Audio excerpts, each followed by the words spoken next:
reveling in the purpleness of the day. Today we are joined by Brendane Tynes to start us off with Pleasure Poetics. As you know, we have a full slate of events today. We'll put the details, the times, and the topics that we'll be covering in the chat for you. We're already registered. We already have this link to be able to bring on so we can pop off and pop back in. That's fine. Without further ado, I'm going to hand it over to Brendane to introduce herself and tell us what we're doing today. Thank you so much, Alicia, for the introduction and for the invitation to this space. So, my name is Brendane Tynes, and I'm here to just invoke the practice of pleasure with you all through the practice of poetry. And so, yeah, let's get into it. So, our time together today, we will go through introductions. We'll also set the container for this space by setting our intentions for what we are going to do together. We're also going to just say a few community guidelines so that this container can be a space where we can feel free to be our full selves. We're going to talk about some of the assumptions around pleasure, a definition. I offer a definition of pleasure that we can use for this workshop and you can take with you. And then we're going to actually get to that poetic practice of reclaiming pleasure as a political practice, and then building a group poem together. So I'm Brendane Tynes. I actually have some Bahamian descent. My great-grandfather immigrated to the U.S. from the Bahamas, so I'm very excited to do this. I was telling Alicia about this in our Twitter chat about how excited I am to, in a way, be connected to a piece of myself and my family that I never really got to learn much about in such a way that feels true to me. So I'm really just thankful for the opportunity. Just a few facts about me. I am an interpersonal violence survivor and advocate. So all of the work that I do in the academy and outside of the academy is kind of centered in a survivor-centered lens. I am a queer, Black, cisgender woman who is also a Black feminist scholar. I write poetry, and I also have a podcast that is like a Black feminist anthropological take on kind of hot topics, if you will. And currently, I'm based in Baltimore. And what I would like for you all to do, so that way we can get a sense of who all is here in the room, please introduce yourself in the chat. Tell me your name, tell me your pronouns, tell me where you are based. And then also something that I want to hear from you is what is one lesson that you've had to unlearn as you've journeyed in life? So feel free to hop in the chat, and I'm going to be watching the chat to read out some of your introductions and some of your lessons. Brendane, can you just give a little context behind the practice of sharing pronouns? Yes. So, I don't want to make any assumptions about how to address you in case you say something during the workshop that I want to highlight. I want to make sure that I'm using the pronouns that feel appropriate for how you move through the world. So for my case, I use she, her pronouns because I move through this world as a cisgender woman, and that is what feels good to me, and that is how I identify. And so if you also use she, her pronouns, feel free to let me know so that way I don't make an assumption. And if you use other pronouns such as he, him, they, them, please also put that in the chat as well. And so I see, also apologize if I mispronounce anyone's name. Is it Micah? Micah has already shared her pronouns with us, she, her. Please feel free to tell me where you're based. And okay, is it Marielle is here, and she's based in London. And one lesson that she's learned is that her time is valuable and it's okay to take time for myself when I need to. Amen. Amen. I think in my journey in my life, that is something that I have had to learn a lot. I actually have an affirmation centered around that. Sonia White is based in Nassau, Bahamas, had to learn to build self-esteem through life. And so I think we're also going to talk about that a little bit today, how much of our self-esteem is tied to pleasure and feeling pleasure in our bodies. So Micah has shared that one of her lessons is that divine feminine energy brought this world into existence, and that power is feminine and forceful, and she's based in the Bahamas. Yes, absolutely, right? The divine feminine energy is what carries and brings forth, and things are born from. Absolutely. Alexis is in the US. Okay, New York. I used to live in New York, and I love Miami. I love to visit. And also the Caribbean, a Caribbean anthropologist, interdisciplinary artist. And her lesson is the bravery of exercising self care through select discrimination. I think I know what you're saying here, and I would love to hear more as we move through the workshop exactly what you mean. But I'm picking up what you're saying, Alexis. Tariana shares that self-love is not selfish. That is an amazing lesson to learn, especially for us as Black people when we move through the world. Like, it's an amazing lesson for us to learn. Alicia, she heard Nassau, Bahamas, had to unlearn the perpetual payback, which is always feeling indebted to people, accepting that kindness is an exchange that isn't always equal in quantity but in intent. I love that. Not always equal in quantity but in intent. I love that. Lauren uses she, her pronouns. Bahamian based in Toronto. So it's cold, right? Where you at, Lauren? It's pretty. Well, it's looking like spring is trying to come, but sometimes it's like a fake spring. So I have to hold my breath for like the next 10 days or so. Yes. It's also cold here in Maryland, and the sun is out, but the wind is blowing, and that to me is the trickery of it all. Exactly. Tariana is Guyanese. Welcome, Lauren has said. Lauren has learned that she has to unlearn that things don't have to be perfect to be good. That is one of the biggest lessons I've had to learn in my life. Okay, Zaria, thank you for the pronunciation key. Here, based in Nassau, Bahamas, one lesson that she's had to learn is the fallacy of nice. Ooh, okay, girl, speak on it. That is that I don't actually owe someone my smile, my space, or my time if I don't want to, or if they make me uncomfortable. Yes, the fallacy of nice. One of the key lessons that I've learned is that there is a difference between being a nice person and being a kind person. But kind of getting back to what Alicia was saying earlier, kindness comes from a piece of intent, whereas niceness can be really transactional. Like, people are nice to get something from others, or they're nice because they're not sure how this person is going to treat them later, right? But kindness is something that stems from you and is something that you do regardless of who it comes to, right? And some people don't need access to your niceness or your kindness. Absolutely. So we have, is it Davici? I don't want to, please correct me. Who's based in the Bahamas and had to unlearn what she was taught by her parents and society and relearn self-care and boundaries. Absolutely. And Stacy from the Nassau, Bahamas, hello, in Harbor Island, learning to stop letting her fear stop her from doing things. Fear teaches us. Fear is something that we've learned, but it also teaches us. And so a lot of times our fears teach us places that we need to heal, places that we need to accept about ourselves. And so I absolutely resonate with this lesson. I'm going to charge forward, and I think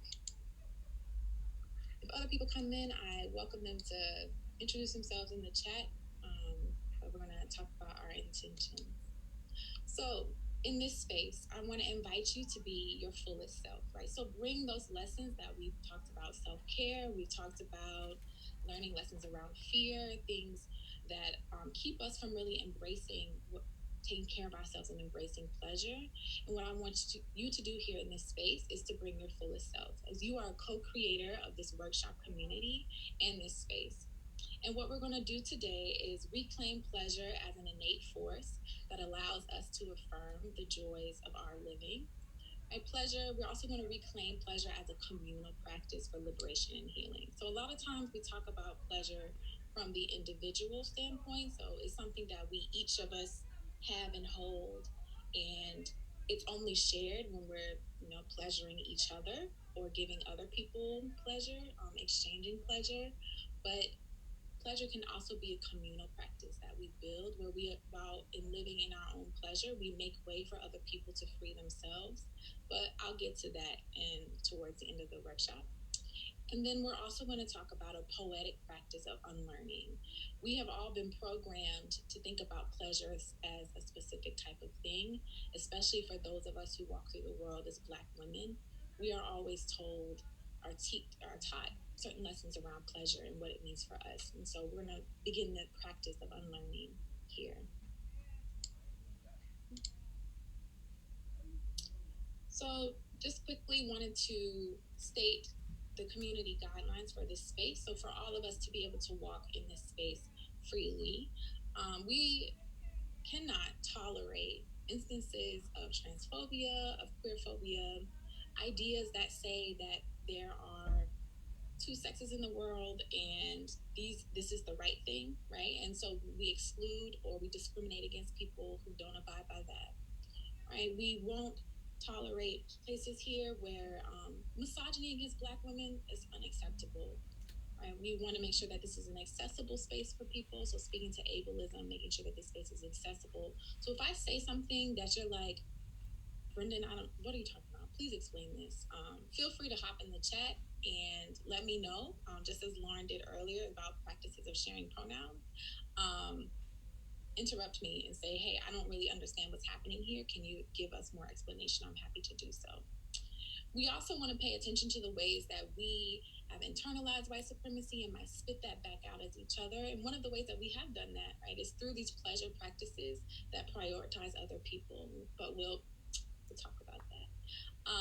And also just any form of fat phobia or harassment of any kind. I don't expect for us to have that in this space. But I just want to make sure that we kind of start there. So we are going to unsettle a few assumptions that we have when it comes to pleasure. And this is, I want people to either hop in the chat or if you feel comfortable unmuting yourself and speaking to these questions. I want to know, right, what comes to mind when you think of pleasure? And if you're like, okay, that's a basic question, Brendane, but what are you talking about? I would like to also invite you to answer, right? Where have you encountered a Black person enjoying him, her, or themselves in space, in areas like thinking about time or a movie where you're like, this is really a picture of what pleasure is for me? Alternatively, right, where have you seen an image of a Black girl or a Black woman enjoying herself? And is her pleasure attached to something else? Is it attached to a man? Is it attached to an object? Is it attached to a job? Is it attached to a particular role in her community? Or have you encountered images of Black people experiencing pleasure without that pleasure like utterly destroying them? So, for example, a lot of movies, particularly movies in the US, will depict Black people having joyous moments, but then at the end of the movie, there's some kind of punishment for that. And I know we talked about this a little earlier, right? This kind of payback idea for pleasure, where if you experience pleasure, then there's a punishment that's coming along the end. And a lot of our images reaffirm that false ideal. And so what I want to know from you all is like, what are some assumptions that you have as you come to this space with about pleasure? So I'm going to give us a couple minutes to chime in.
So, one example, I will also show an example of someone experiencing pleasure, a Black woman describing what pleasure thinks, or what pleasure feels for her, and how she embodies it as well. If we're having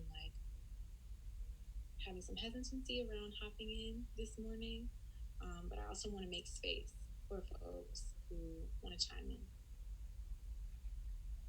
So Lauren says that pleasure are those moments when people feel most free. Oh, I resonate with this a lot. And free to laugh loudly, dance joyously, any sort of release that brings positive energy. And I think that positivity piece is important for the definition that we'll get to later, of course. Thank you, Lauren.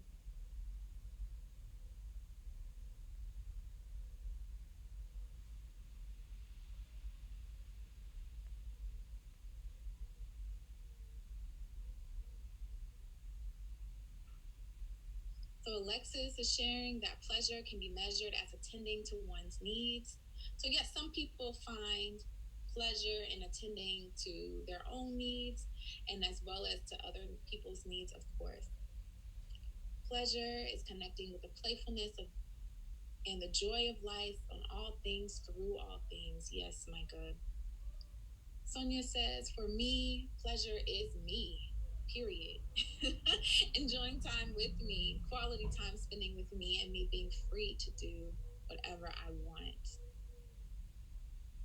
These are all really definitions that I think will speak to, and y'all are like hitting on a lot of the things that I have included in my own definition of pleasure.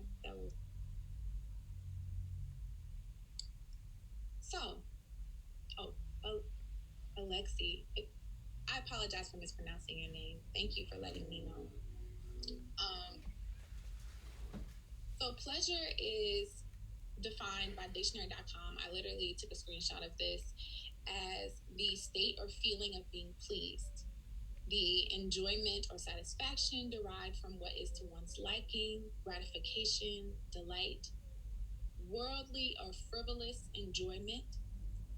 Pleasure is also a verb, which means to give pleasure to gratify, or to please. Pleasure is also to take pleasure and to seek pleasure, as in by taking a holiday. So feel free to type into the chat or unmute yourself, but what are some things you notice about this definition of pleasure? And the religious severity of it.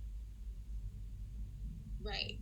Like there is a certain level of severity there. And I think, Micah, if you don't mind chiming in just a little bit more about exactly what you're picking up on when you say that. Yeah, sorry, I am muted because I'm driving. But I think that when we talk about pleasure, no matter what perspective you're looking at it from, when it comes to moving from, I guess, worshiping a god to worshiping a goddess, we come from this idea that we're outside of ourselves. And I say that because, I come from a Christian nation, so we're very God-centered, and God is outside of us, and it's something that's away from us. So we want to please things that are outside of us. So we tend to want to please people and all this other stuff. But when we turn it and we flip it on its head and we realize that God dwells within, then when we take time to set boundaries and say no, when we do things that please ourselves, it's seen as perverse and evil. And so, like, the religious severity of like frivolous worldly things or whatever it says, it's giving that connotation that to please yourself, it like makes you feel guilty, right? And guilt is like the total opposite to pleasure. And so it makes you feel guilty for pleasing yourself. So then you slip right back into that. God is outside of me. I have to please people outside of me. Everything is outside. And it pulls us away from self. And I think like that's the primary problem when we look at like just the Anglo-Saxon definition of pleasure and like dictionary.com, you know. I'm wondering why you are not sitting in this chair and I am not, in your, like, we could end the workshop here. I'm just kidding. Thank you so much. You really drew a lot of connecting dots for this definition of pleasure. And one of the things, and you picked up on exactly what I wanted to highlight, right? Pleasure, step back. One of the violences of settler colonialism, right, is that we are stuck or restricted within a language that does not fully encapsulate our experience. So even though we read and write in English, right, what the violence of colonialism has done is restricted not only our bodies, right, but also our minds and our definitions of what it means to enjoy and to be pleasured in things, right, to a worldly or frivolous enjoyment. So this definition of pleasure, right, and what white supremacists values tell us is that enjoying ourselves, especially as Black people, and I would say for those of us who walk through the world as Black women, right, that if we're not doing something for someone else, then that is frivolous, right? Like our pleasure is frivolous if it's not tied to or attached to other things. And so, what all of these forces teach us is that pleasure is something that can only be granted or earned. So, we have to work hard to be pleased with ourselves, right? We have to work hard in order to find pleasure. Pleasure is something that's only for the privileged or the pretty or the rich, those who deserve it, right? Who worked hard enough for it. Pleasure is something that only comes from external sources. So either we have to buy the things that make us happy, or we have to be in relationships, right? Romantic or friendships that make us happy. And that is the source of pleasure for us. And for us as who walk through the world, right, as Black women, pleasure is something that our bodies and our gifts, our talents, our smarts, right, is something that we can only bring to others. So we're seen as selfish when we turn our bodies, our talents, our gifts to ourselves and nurture ourselves, right? That is what the guilt comes from, resisting that programming that Micah is speaking to, right? We've been programmed to think about pleasure as something that we for sure do not deserve. And then also what Mike has also spoken to is some of these Christianized roots of it all that tells us that feeling pleasure is sinful. And so Black people were taught that our bodies were sinful. Anything that we do that feels good is sinful, is bad. And so what I also want to draw a connection to here, and this might sound a little bit strange for those of you who are not plugged into the sciences. I used to be a science teacher, and one of the things that I taught my students was that energy is not something that can be created. It's not neither created nor destroyed, right? It is only transformed. And so one of the pieces or the elements that I want to bring to you all today is a lot of times when people talk about practicing pleasure, they talk about it as something that we have to create, right? This is something that we have to make. And what the invitation I want to give to you all today is that actually we're transforming this energy of pleasure which has been extracted from us in this world, right? We give our bodies, our labor, our talents, becomes extracted from us to become pleasure for other people in this world. And what we're doing today is thinking about a reclamation of that, a taking back of that energy that we have already made, and it actually probably has siphoned off to other people and other things, right? What would it look like for us to bring that back? And so one of the things that I would like to offer as kind of an opposite definition to what we have here for pleasure is that pleasure is already within us, right? We don't have to create it, and it is also something that can't be destroyed.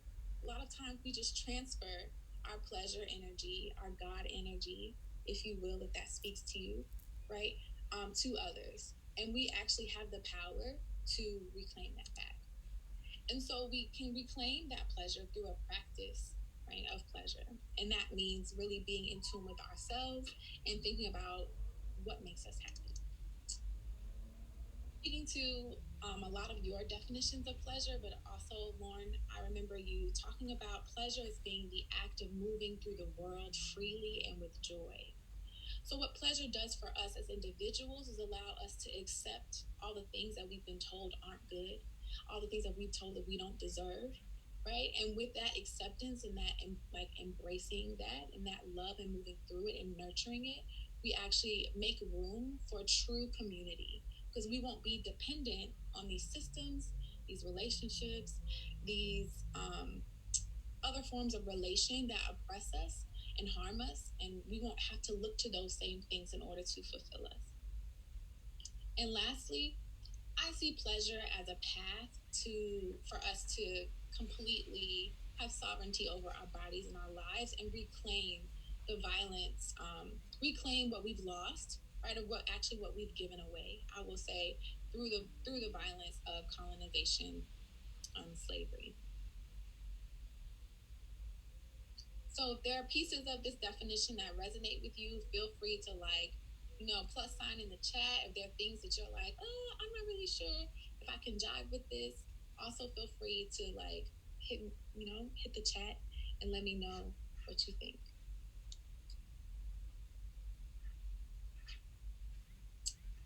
So I wanted to point to the example of a woman reclaiming her pleasure through the poem Lucille Clifton, Homage to My Hips. And if you have heard this poem, feel free to just raise your hand or give me a thumbs up in your reactions, or put something in the chat.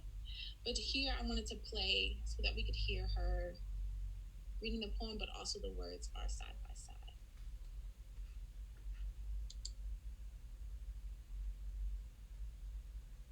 I write a lot about body parts. She looked at her. What? Body parts? What? Well, the reason for that is because I am thrilled with my body parts, And people say men don't write about body parts that much. Well, they don't have the thrilling body parts that I have. That's why. And I'm excited. All the women applaud. And also, I live in a culture where where you're supposed to be 18 to 20, and I'm not. I know you guessed that. That's true. You're supposed to not have gray hair, and I love my hair. It's white, and I think it's wonderful. And you're supposed to weigh about 125, and I was born wearing more than that. Trust me. So I like to celebrate the wonderfulness that I am. And this universal poem is called Homage to My Hips. These hips are big hips. They need space to move around in. They don't fit into little petty places. These hips are free hips. They don't like to be held back. These hips have never been enslaved. They go where they want to go. They do what they want to do. These hips are mighty hips. These hips are magic hips. I have known them to put a spell on a man and to spin him like a top.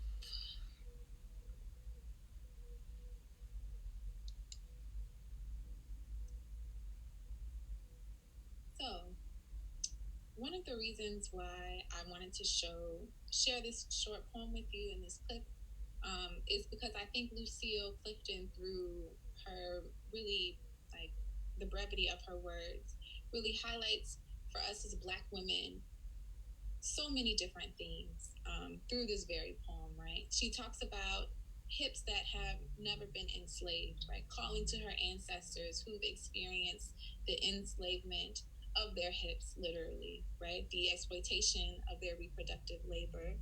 She's also talking about loving herself unapologetically and pointing to the part of her body that, as a Black woman, as a fat Black woman, people often say she should be ashamed of, right? And so people have told me, expressed to me in my own life, right, that my hips don't deserve the space that they take up, right? So teaching me lessons about ways that I need to compress myself in order to fit in this world and move through this world. And so this poem is her way of reclaiming that, right?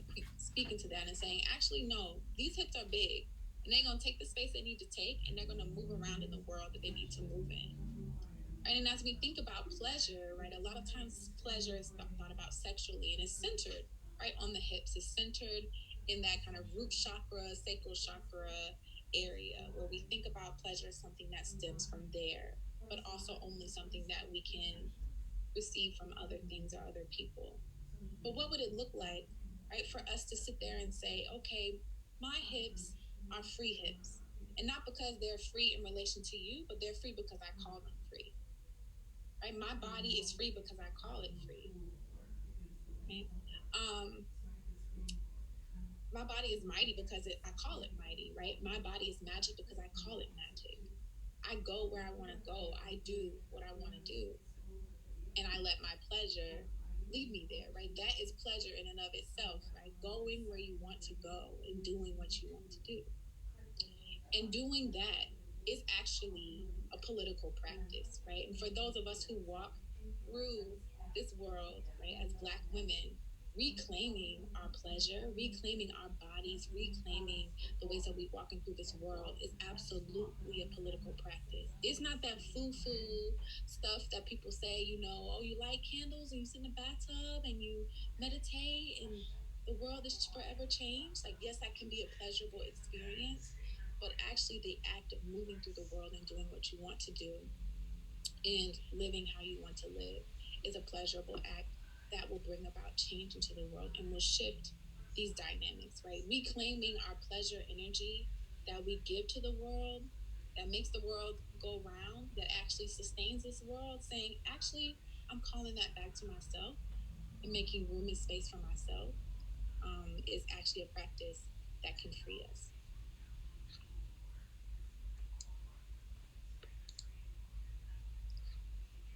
So I want to offer to you an affirmation in that vein, right? So I'm really big on affirmations. I say affirmations every morning that I remember to. I'm a Gemini, so sometimes, you know, my routine don't really go the way I want it to go. But every morning I want to, and I get to, I say affirmations. And this is one that I invite for you to take with you today as you move through your day and move through your practice, right? And it says, I am enough. I am an excellent source of my own pleasure. Right? We're often taught these lessons that we are not worthy enough to be a source of our own pleasure. Right? So like that book you read has to be the source of your pleasure.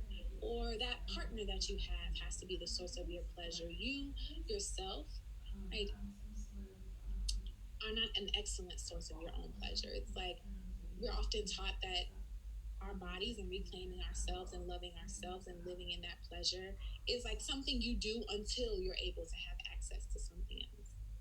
But what if we were to shift that and think of ourselves as the first and the excellent source of our own pleasure? So I invite you, wherever you are, to say this affirmation with me. So I'm gonna say it again. I am enough. I am an excellent source of my own pleasure. I am enough. I am an excellent source of my own pleasure.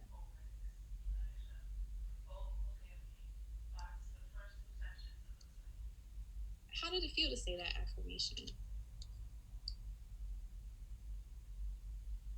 Feel free to chime in the chat if you want to. How did it feel to say this? Did it feel kind of wonky? Because I was writing it, I was like, are they gonna think I'm some kind of kooky woman when I'm having them like say this or think this, right? And maybe in this moment you are feeling like I'm like some kooky woman, right? But like, how did it feel to say that? Joyful, yes, I love that. Joyful. Like, yes, I am enough. Imagine if we lived in a world where everyone sat there and said, I am MFing enough, you know? A protest against everything we're taught since birth, invigorating life, like taking ownership. Exactly. We are taking ownership over the sources of our pleasure. Something else to think about as we move through this poetry and poetic practice of pleasure, right? This political poetic practice. What would you need in order to see yourself as an excellent source of pleasure? So what would you need in your life to do that? Would it be to set boundaries, we talked about that a little bit in the course of this workshop, right? Pleasure looks like being able to move through the world in the way I want to do it. And you can't do that without setting boundaries with certain people, with certain places. Would that be something you need to see yourself as an excellent source of pleasure? Would you need to limit conversations or contact with sources that tell you that you are not enough?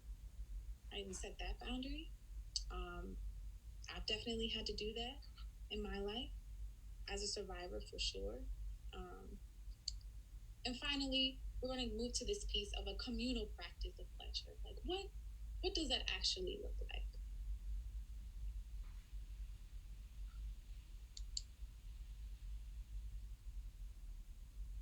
So I want us to take about 7 minutes. Ooh, closing the ear gate. I like that image. Closing the ear gates to negative communication, right? That implies that we have control, Sonia, right? Like we have control over what we see. We have control over what we hear. And we allow ourselves to open and close those ear gates to negative communication. So another affirmation that I wanted to offer for you all today, and for us to actually write about and to think about, right, is I am an excellent source of my own pleasure. My pleasure frees me and allows me to free others.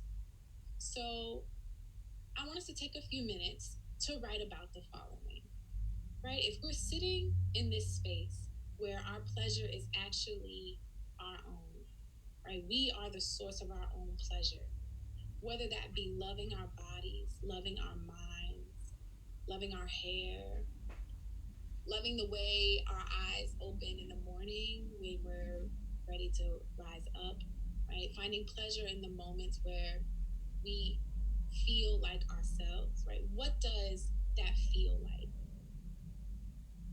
What does pleasure taste like, right? If you find pleasure in things like food that you create, right? What does it taste like?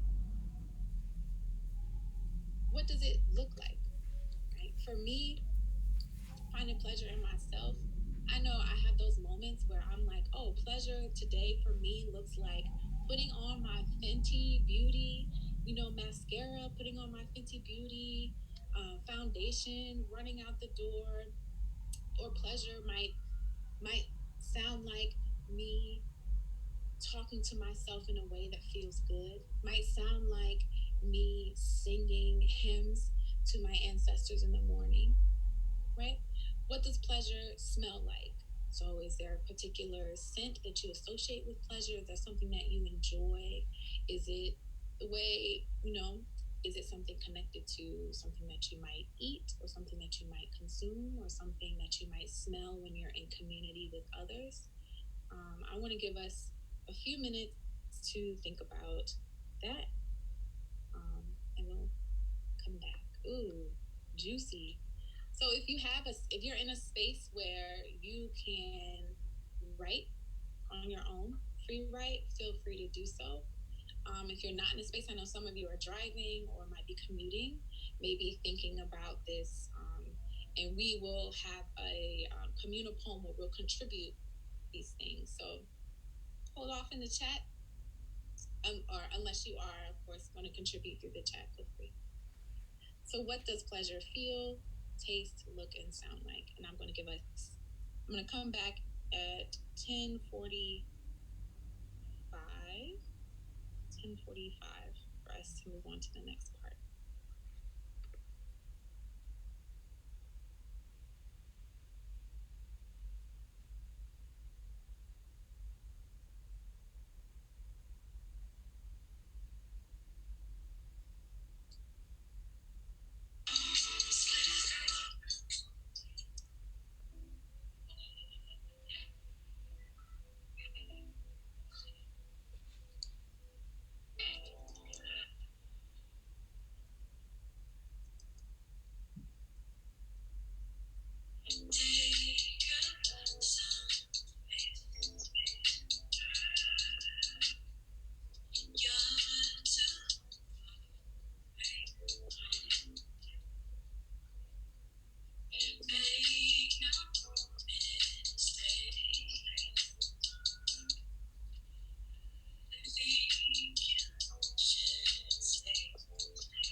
thinking about yourself being an excellent source of your own pleasure. What does that feel like? Taste like? Look like? Sound like? Smell like? What we're going to do now is transition to the collaborative poem piece. And so the title of the poem that we'll make together today for us, and this is something that you'll always have access to. So when you are having a moment where you're like, what is going on here? And you need a reminder, right, that you are the source of your own pleasure, right, and that you feeling good about yourself and living a life in which you move freely is something that can free others. Return to this poem that we make together today. So I want you to meditate on that affirmation, right? I'm an excellent source of my own pleasure. My pleasure frees me and allows me to free others. And you might even want to say this a few times to yourself. We don't have time to really get to the brainstorming piece that I wanted for us today. I always end up talking too much, so I always end up running out of time. But you have started free writing. So I invite you to share, and Asanya shared with us in the chat some of what it tastes like, what it feels like, what it looks like, right, for her. I want you to take this line and put it into the Google Doc that we'll share in the chat. And so I'm going to go ahead and pull the link to the Google Doc in the chat for us. For those of you who have access to a computer and can type it out yourself, you will put it there. And then if you are on the phone and you're not able to access the Google Doc, please put it in the chat for us, and we can copy and paste it into the collective document.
wonderful lines coming in here.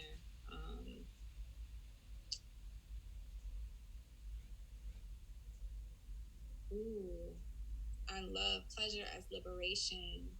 It's releasing all of my worries through my skin, muscles, bone, out into the air to hold me down no more. Yes. Pleasure tastes like a cool, refreshing glass of coconut water. I'm not sure who wrote that, but I'm right there with you.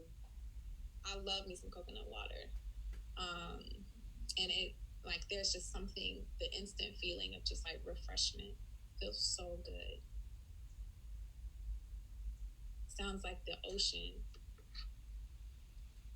Sounds like the ocean as you float on your back.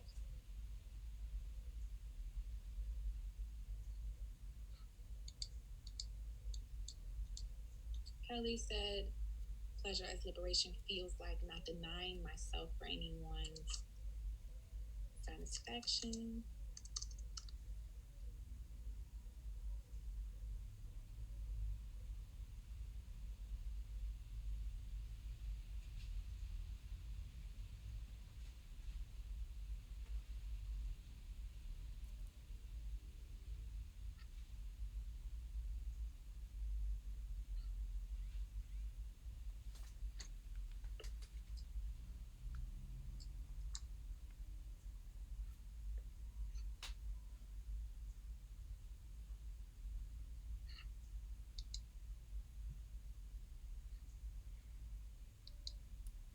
Becoming and being grounded within. So is that what pleasure feels like, Alexi?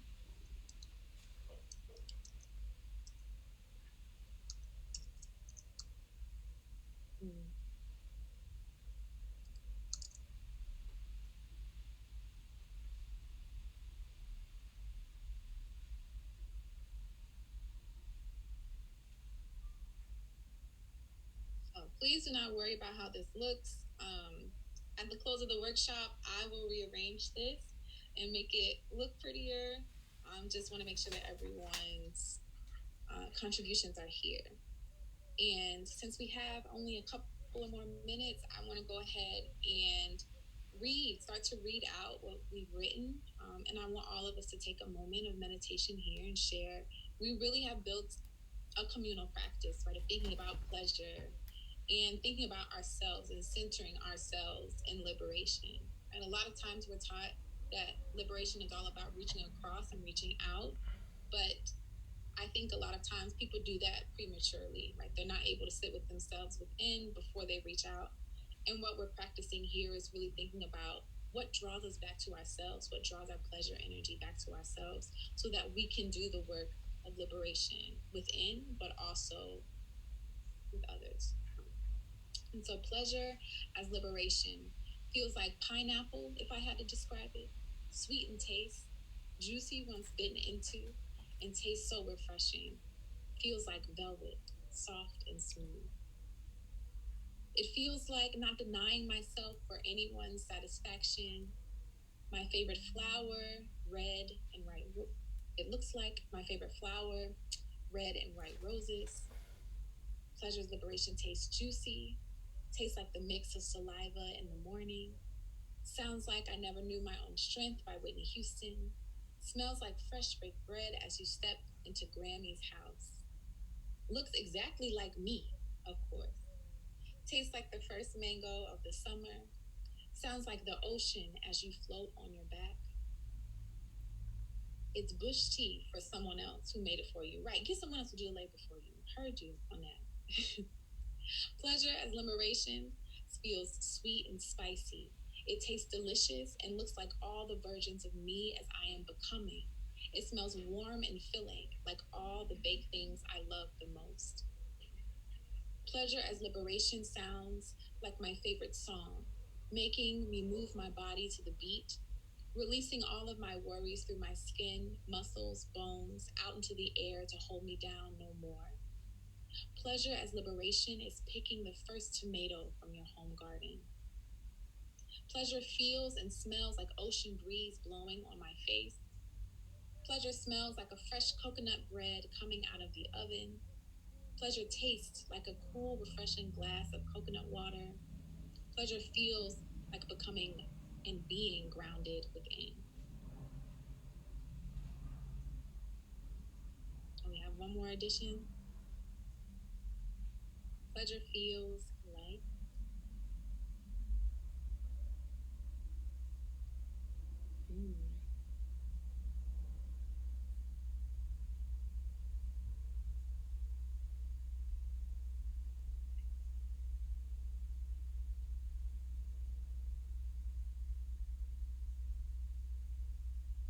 pleasure feels like floating in the calm sea on a sunny day, right? The support of the ocean, but you also moving through that. Pleasure tastes like a juicy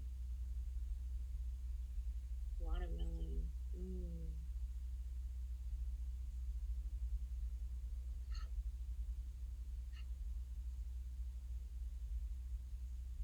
Yeah, I want to make sure that pleasure sounds like waves hitting seashore. So I'm noticing a lot of us experience pleasure near the water, which water is also seen as a symbol for divine feminine energy. Water is a symbol for life. And I think it's not by coincidence that a lot of us are feeling that sense of pleasure and connection to the water.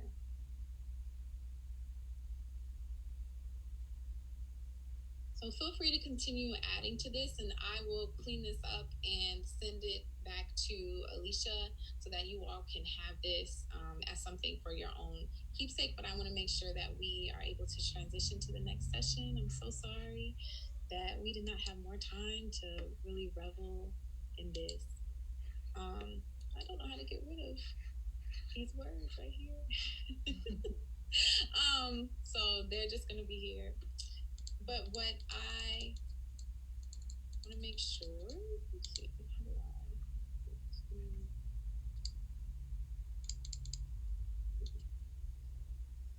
I wanted to leave you all with these words by Audre Lorde, and for us to think about really what is joyful and life affirming in our own life. And so she penned these words as she was healing from cancer, and I always come back to these things when I think about living and cultivating a practice of pleasure and joy in my life. And of course, this PowerPoint, I will also feel free to come back to this and refer to this as well in your own practice as you think about how poetry can contribute to that. But I just want to say as a final farewell to you all that always take care of yourselves first and foremost. And that is the only way that we're ever really able to take care of each other. So we must take care of ourselves and each other. And if you want to keep in contact with me, I love talking to people. Like I said, I'm a Gemini, so feel free to hit me up. These are social media, and if you want to follow the podcast on Gemini Stand Up, woo, we here, we out here. And here is my email as well if you want to send an email to talk more about pleasure practices. I love doing this work, and I love especially with black people, with black women. So thank you all. I love you all, and thank you so much for your time. And then thank you so much for starting us off with a really great session. I feel like this has set a good tone for our day. And thank you for joining us all the way from Maryland. We really appreciate it. So we are going to get into the next session shortly, but we have 2 raffle prizes that we gave away to participants in this session. So Kelly won the Salts by Seasonal Sunshine Bahamas, and Rhonda has won a $10 voucher for KG Beauty. So please continue to attend the sessions throughout the day.